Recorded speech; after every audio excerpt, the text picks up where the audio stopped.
Tuhan firman-Mu ajaib, kekal meski gunung menghilang. Tiada huruf yang gagal, tak terpatahkan siasat. Hidup seperti-Mu ya Allah, lebih dari emas. Aku bersaksi kitab-Mu, kitab yang suci. Mendengarkan firman-Mu, hibur hati yang luka. Terangilah langkahku kemanapun ku pergi. Biarkanlah firman-Mu berkuasa atasku. Ubahkanku, bebaskanku, ku mau menyenangkan-Mu.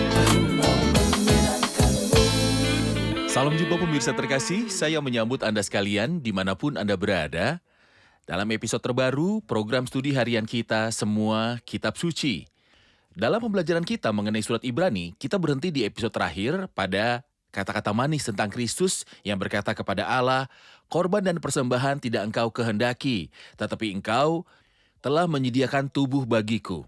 Karena kecukupan ada dalam pribadi Kristus, suatu tubuh yang telah dipersiapkan baginya karena Kristus lahir dari seorang perawan. Tubuhnya sepenuhnya bebas dari dosa. Dia mempersembahkan tubuh itu sebagai korban di kayu salib, dan dengan kehendak itulah kita telah dikuduskan melalui persembahan tubuh Yesus Kristus satu kali saja untuk kita. Namun pada episode hari ini kita akan memulai pembelajaran kita dari ayatnya yang ke-11 sampai kepada ayatnya yang ke-25 dari pasal 10. Untuk mulai izinkan saya untuk menyambut tamu kehormatan di studio, seorang hamba Tuhan, Dr. Farid Zaki. Selamat datang Dr. Terima Farid. kasih. Kami juga menyambut hadirin di studio, selamat datang. Pemirsa terkasih, kita akan segera memulai pembelajaran sesaat lagi. Tetaplah bersama kami.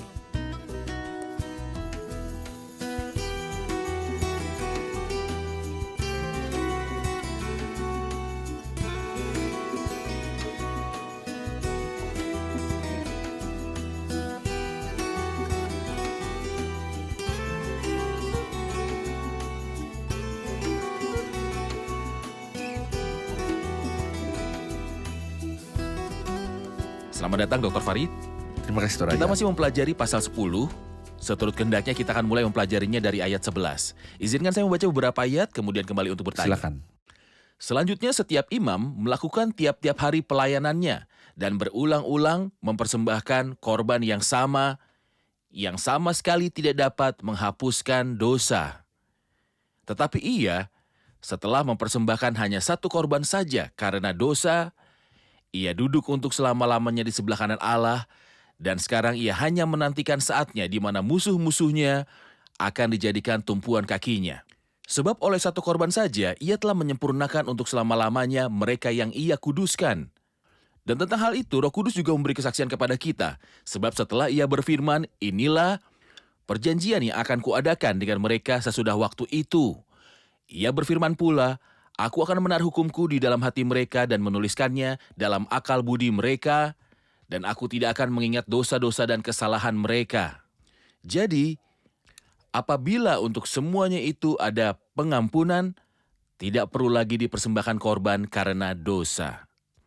Mohon jelaskan pada kami tentang ayat 11, 12, dan 13, Dr. Farid. Ada perbandingan lain di sini. Dia mengatakan bahwa para imam perjanjian lama tidak boleh duduk diam. Dan setiap imam berdiri setiap hari dalam pelayanannya. Berulang kali menawarkan pengorbanan yang sama. Yang melakukan apa? Yang sama sekali tidak dapat menghapuskan dosa. Ya, itu ada dalam perjanjian lama. Namun bagaimana dengan situasi setelah kedatangan Kristus? Tetapi ketika ini adalah perkataan yang indah yang digunakan di sini. Tetapi ketika kita harus memberikan kata-kata dengan baik. Tapi bila orang ini Tuhan Yesus Kristus, untuk siapa Tuhan mempersiapkan tubuh yang murni tanpa dosa. Setelah mempersembahkan hanya satu korban saja karena dosa. Perbandingannya di sini adalah antara mempersembahkan korban yang sama dan persembahkan hanya satu korban saja karena dosa. Pada pasal sebelumnya kita belajar bahwa Kristus mempersembahkan satu korban untuk selamanya. Dan apa bukti bahwa pekerjaan Kristus itu sempurna? Ia duduk. Beberapa versi dalam Alkitab menambahkan tanpa henti, yang berarti bahwa ia telah duduk selama-lamanya. Kata-kata di sini tidak bersifat harafiah, tetapi memiliki makna rohani. Duduknya Kristus kontras dengan para imam yang harus berdiri setiap hari dalam pelayanan. Kedudukan mereka sehari-hari berarti pekerjaan mereka belum selesai, sedangkan bagi Kristus pekerjaannya sempurna. Ya. Kemudian ia berkata, ia duduk untuk selama-lamanya di sebelah kanan Allah. Ungkapan itu telah kita jumpai sebelumnya, kedudukan, kekuasaan, keagungan, dan martabat. Ini adalah referensi ketiga dalam Ibrani mengenai duduknya Kristus di sebelah kanan Allah.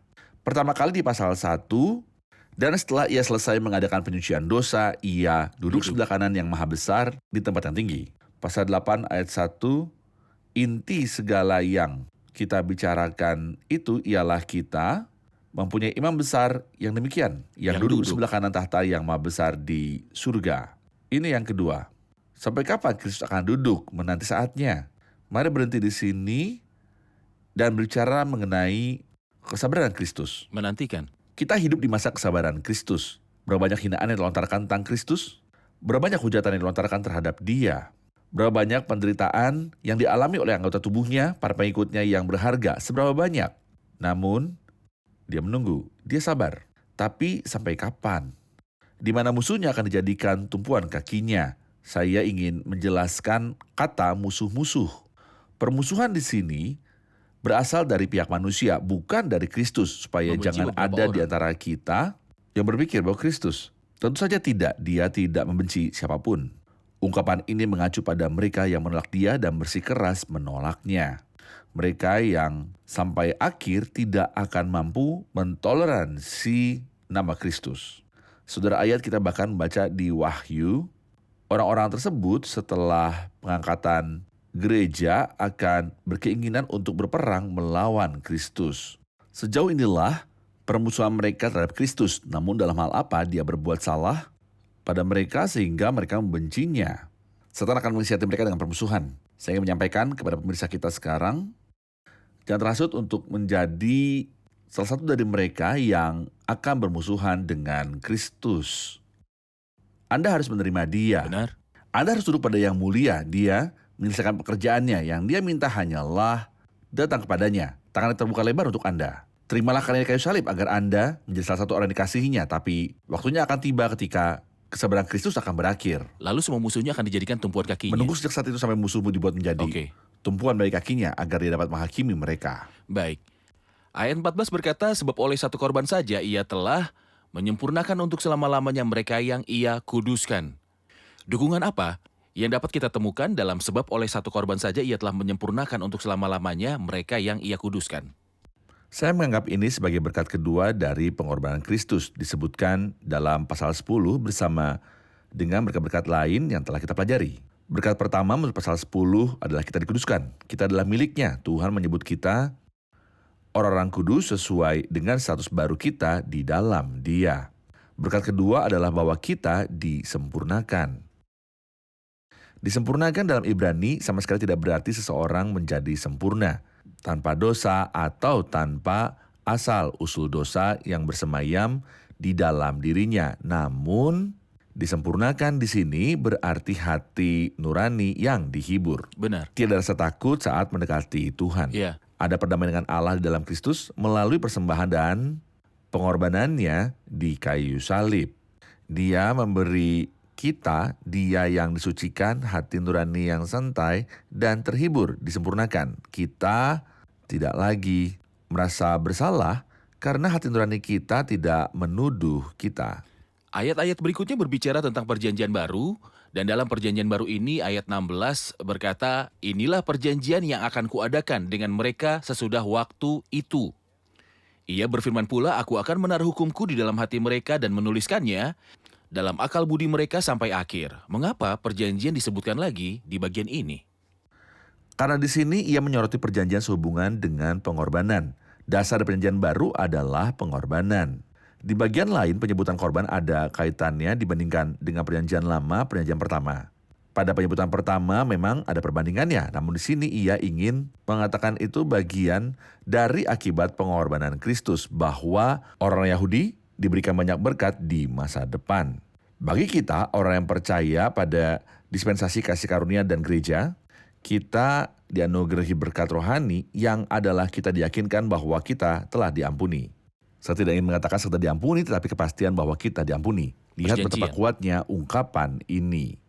Di sini dia mengutip Yeremia pasal 31, dikatakan, dan tentang hal itu Roh Kudus juga memberi kesaksian kepada kita.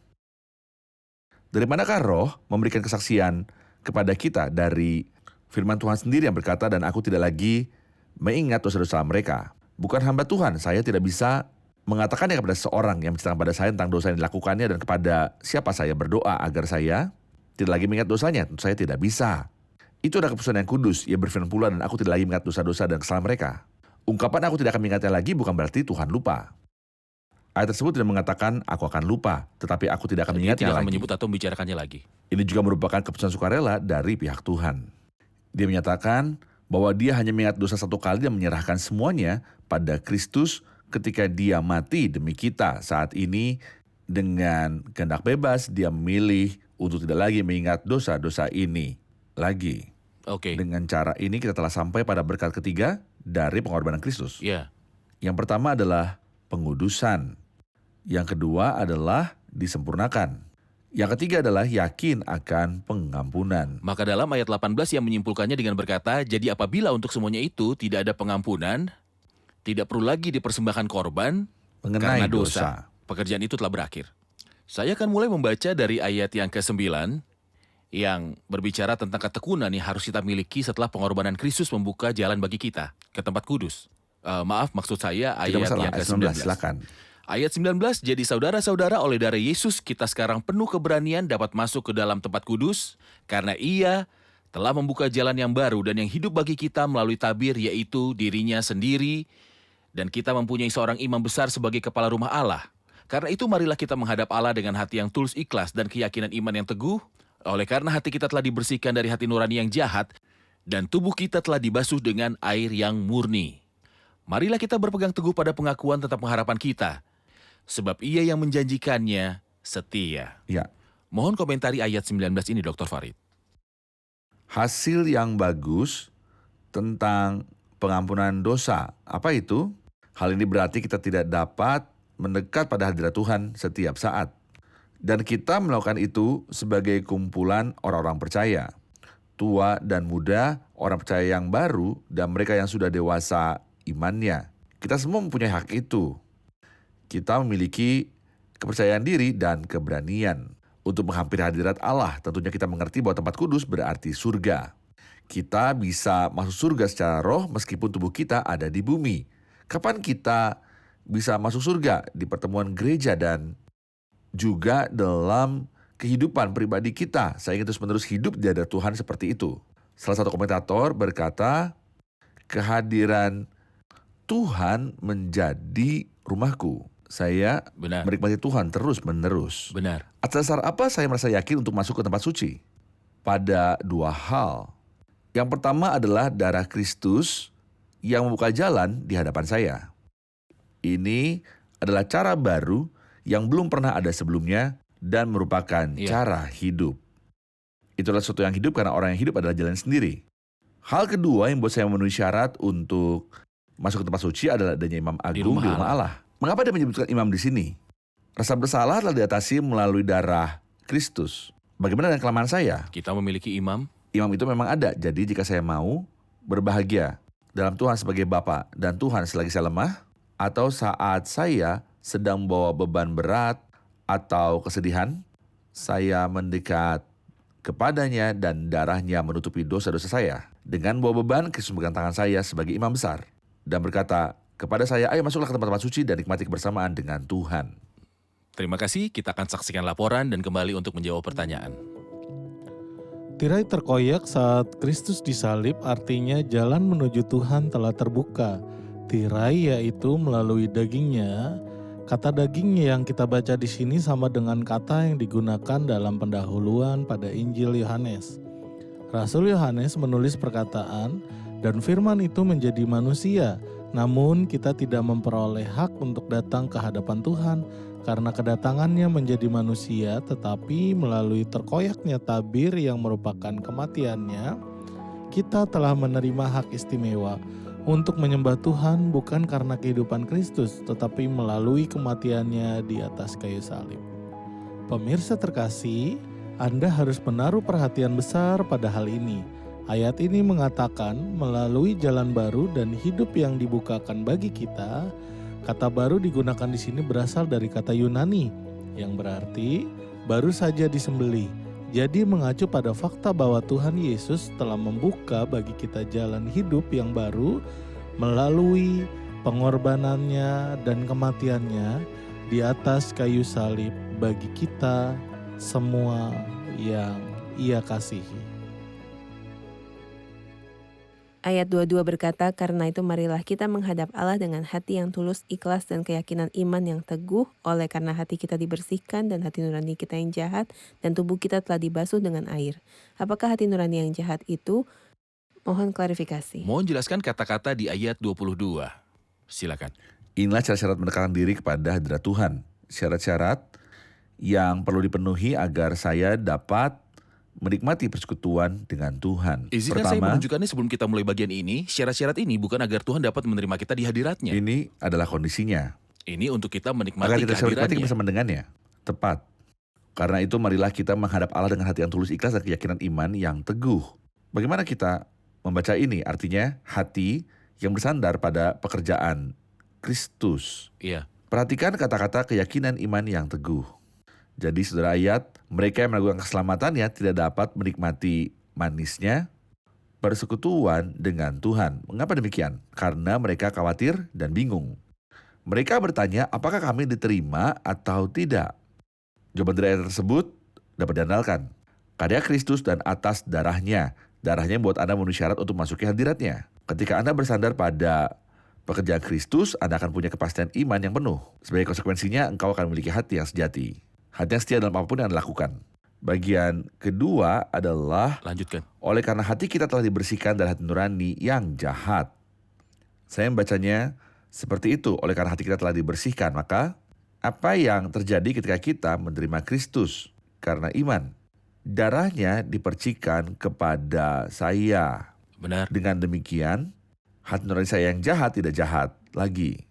Bagian ketiga adalah, dan tubuh kita telah dibasuh dengan air yang murni. Pencucian ini memiliki dua sisi. Sisi yang pertama adalah ketika saya dilahirkan kembali. Yang terjadi adalah saya sudah dimandikan. Tapi kaki saya perlu dibasuh setiap hari. Itu yang kedua. Jadi ini bisa diterapkan pada kedua sisi. Bisa kita katakan, siapapun yang mendekat untuk menikmati persekutuan Tuhan, yakinlah bahwa Anda dilahirkan dari Tuhan, tetapi karena debu dunia yang dapat menimpa hidup Anda. Maka Anda perlu mencuci tiap hari. Tepat, dan di sini saya ingin menyoroti satu hal. Terkadang orang berdoa sambil berkata, Tuhan, percikan darahmu lagi. Tidak mungkin demikian. Kita tidak memerlukan percikan darah segar pada diri kita, tetapi kita harus menghadap Tuhan, buka Alkitab, dan jika saya mengenai dosa apapun dalam hidup saya mengakuinya. Pastilah firman Tuhan akan membersihkan pikiran, perasaan, dan hati saya, dan demikian saya bisa menikmati hadirat Tuhan. Yohanes 13 berkata, barang siapa telah mandi, Tidak usah. dia tidak usah membasuh diri lagi. Selain membasuh kakinya, inilah yang dia butuhkan sepanjang hari. Dia butuh pengudusan setiap hari melalui firman Tuhan dengan meluangkan waktu bersama Tuhan. Ya. Untuk membangun hal tersebut, ayat 23 dan 24 berkata, marilah kita teguh berpegang pada pengakuan tentang pengharapan kita, sebab Ia yang menjanjikannya setia. Dan marilah kita saling memperhatikan supaya kita saling mendorong dalam kasih dan dalam pekerjaan baik. Saya ingin menegaskan dua hal di sini. Marilah kita teguh berpegang pada pengakuan tentang pengharapan kita, dan marilah kita saling memperhatikan supaya kita saling mendorong. Juga marilah kita menghadap Allah dengan hati yang tulus ikhlas. Pilar-pilar agama Kristen sangat jelas. Kita punya keyakinan penuh akan iman, namun sekali lagi ia mengatakan bahwa masih ada harapan.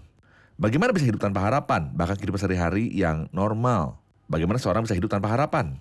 Ada hal baik setelah itu, tapi bisakah kita menerapkan konsep pengharapan ini pada diri kita dalam agama Kristen? Ya, kita punya harapan, tapi bagaimana mereka memahami harapan bahwa Kristus yang berada dalam kemuliaan surgawi sedang mengundang mereka untuk datang kepadanya. Namun bagi kita, harapan berarti kita menunggu dia datang dan membawa kita. Apa yang dituntut dari kita untuk berpegang teguh pada pengakuan pengharapan kita? Fakta ini seharusnya tidak sekedar pengetahuan belaka. Pada keyakinan yang kita jalani setiap hari, saya hidup dengan mengetahui dan berharap bahwa saya akan bertemu Kristus suatu hari nanti. Marilah kita berpegang teguh pada pengakuan pengharapan kita tanpa bimbang. Lalu dia menyebutkan alasan yang bagus untuk itu. Sebab Ia yang menjanjikannya setia, Ia jujur, dan Ia akan menepati perkataannya. Benar. Kemudian ia mengingatkan kita bahwa kita harus melayani satu sama lain. Dan marilah kita saling perhatikan supaya kita saling mendorong dalam kasih. Ini adalah pilar ketiga. Kita menyebutkan iman, kemudian harapan, dan di sini kita menemukan penyebutan kasih. Kekristenan tanpa kasih bukanlah kekristenan sama sekali. Ini adalah tindakan kasih, karena kita mengetahui bagaimana membangkitkan satu sama lain untuk lebih saling mengasihi dan untuk meningkatkan pekerjaan baik kita, khususnya saat kita melihat harinya semakin dekat. Benar. Ayat 25 berkata, janganlah kita menjauhkan diri dari pertemuan-pertemuan ibadah kita seperti dibiasakan oleh beberapa orang. Mengapa kita tidak boleh menghindari pertemuan bersama? Semua berkat yang disebutkan sebelumnya harus diamalkan saat kita bersama dalam pertemuan Kristiani kita. Apa itu pertemuan Kristen? Pertemuan Kristen dalam arti aslinya merujuk pada orang Ibrani. Untuk keluarnya mereka dari Yudaisme dan berkumpulnya mereka di sekitar Oke, Kristus dan baik. namanya. Bagaimana kita dapat menerapkan hal ini pada diri kita sendiri? Karena kita tidak keluar dari Yudaisme, apa arti pertemuan Kristen bagi kita? Yaitu ketika kita datang pada waktu-waktu tertentu untuk berkumpul dalam nama Kristus. Menerapkan apa yang Kristus katakan, sebab di mana 2 atau 3 orang berkumpul dalam namaku, di situ aku ada di tengah-tengah mereka. Di sini dia mengatakan, janganlah kita menjauhkan diri dari pertemuan-pertemuan, seperti yang dilakukan orang-orang tertentu sekarang. Mengabaikan pertemuan-pertemuan karena hari itu semakin dekat. Benar. Demikianlah adanya dalam pertemuan atau perkumpulan di sekitar Tuhan dianggap berada di tempat kudus yang merupakan topik dari pasal 10. Kita yakin untuk mendekat ke tempat-tempat kudus melalui darah Kristus. Inilah status hukum kita sekarang. Tapi kita juga bisa menikmati hadirat Tuhan setiap hari secara praktis saat kita berkumpul dalam pertemuan. Amin. Terima kasih Dr. Farid untuk pembahasan surat Ibrani ini. Selalu begitu kaya ketika kita berjumpa dengan Benar. pribadi Yesus Kristus. Keunikannya dan keunikan karyanya. Amin. Kita telah di akhir episode, kita rangkum episode ini bersama hadirin.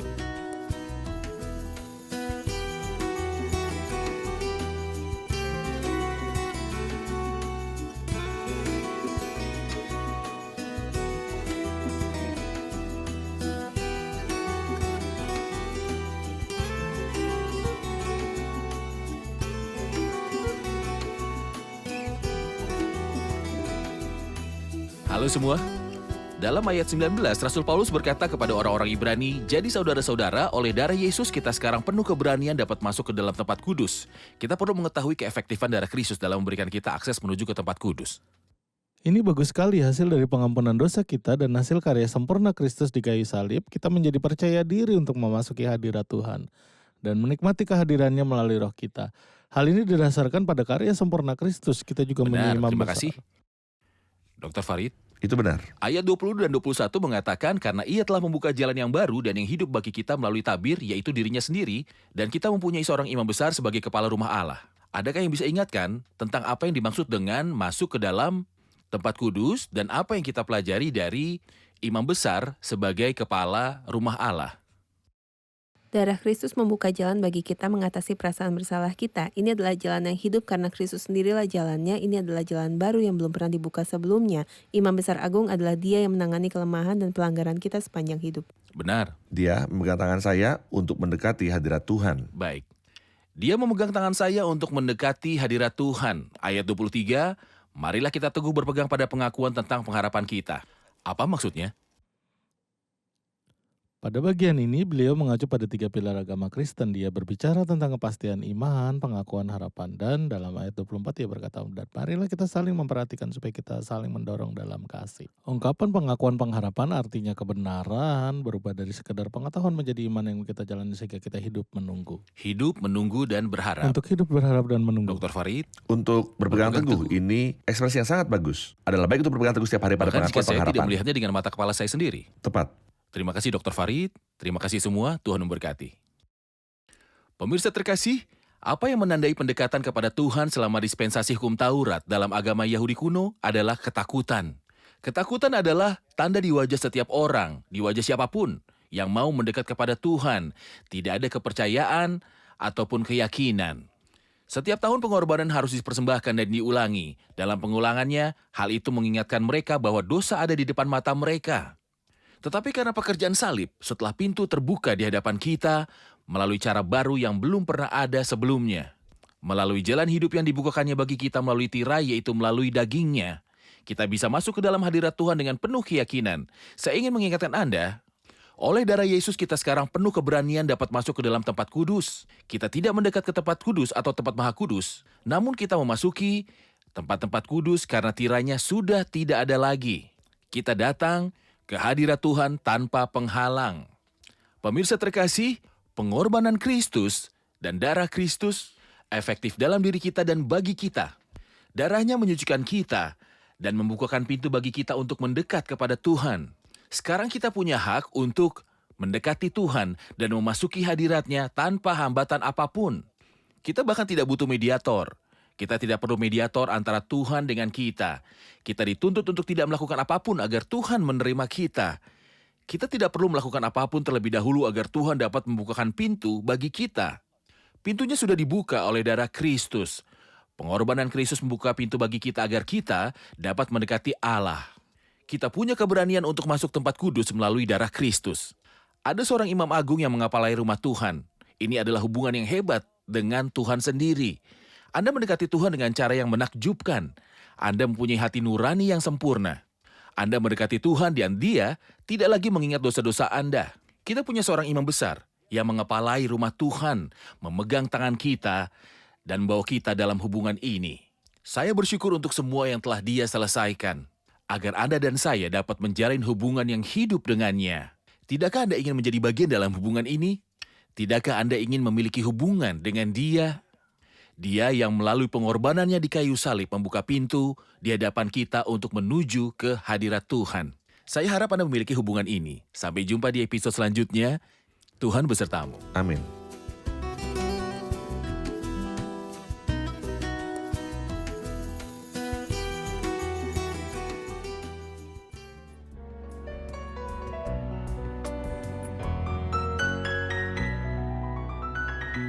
يسوع أنت كنزي العظيم يا منبع الرحمة والحنان كمريم أجثو لديك ربي فرحة النفس بذا المكان ما أعظم ذكر اسمك للسماء لقد سبيتني مدى الزمان إشراق شمس وجهك المنير ينفي الشكوك مانحا أمان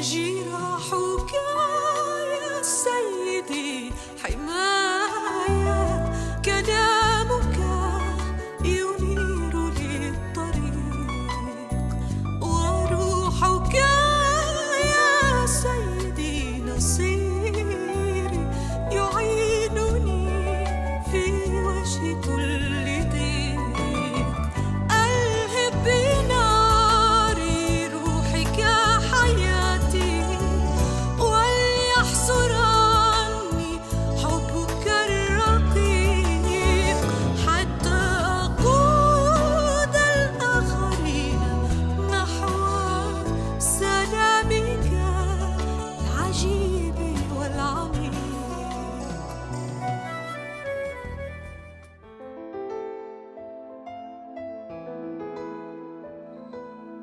Tuhan firman-Mu ajaib, kekal meski gunung menghilang. Tiada huruf yang gagal, tak terpatahkan sia-sia. Hidup seperti-Mu ya Allah, lebih dari emas. Aku bersaksi kitab-Mu, kitab yang suci. Mendengarkan firman-Mu, hibur hati yang luka. Terangilah langkahku kemanapun ku pergi. Biarkanlah firman-Mu berkuasa atasku. Ubahkanku, bebaskanku, ku mau menyenangkan-Mu. Tuhan firman-Mu ajaib, kekal meski ubah dan bebaskan aku.